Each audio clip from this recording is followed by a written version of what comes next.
ಹಾಸನದಲ್ಲಿ ಗಣೇಶ ಮೆರವಣಿಗೆ ವೇಳೆ ಘನಘೋರ ಕಿಲ್ಲರ್ ಕಂಟೈನರ್ ಡಿಕ್ಕಿಯಾಗಿ 9 ಮಂದಿ ದುರ್ಮರಣ, 17 ಮಂದಿ ಗಂಭೀರ, ಸಾವಿನ ಸಂಖ್ಯೆ ಹೆಚ್ಚುವ ಸಾಧ್ಯತೆ.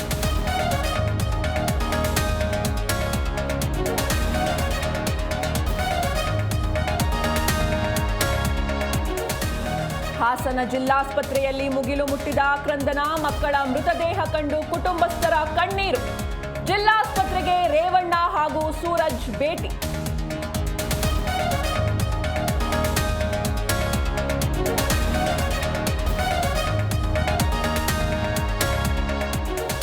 ಹಾಸನ ಗಣೇಶ ದುರಂತಕ್ಕೆ ಗಣ್ಯರ ಸಂತಾಪ, ತೀವ್ರ ಆಘಾತ ಉಂಟು ಮಾಡಿದೆ ಎಂದು ಎಚ್ಡಿಕೆ ಟ್ವೀಟ್. ಸಂತಾಪ ಸೂಚಿಸಿ 5 ಲಕ್ಷ ಪರಿಹಾರ ಘೋಷಿಸಿದ ಸಿಎಂ.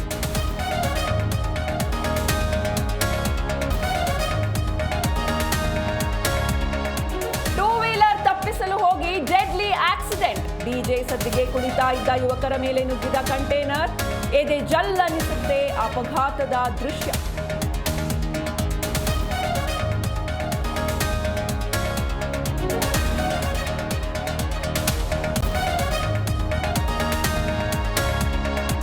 ಹಿಂಸಾಚಾರ ನಡೆದ 2 ವರ್ಷಗಳ ಬಳಿಕ ಮಣಿಪುರಕ್ಕೆ ಮೋದಿ ಭೇಟಿ. 9,000 ಕೋಟಿ ಮೌಲ್ಯದ ಅನುದಾನಕ್ಕಿಂದು ಚಾಲನೆ.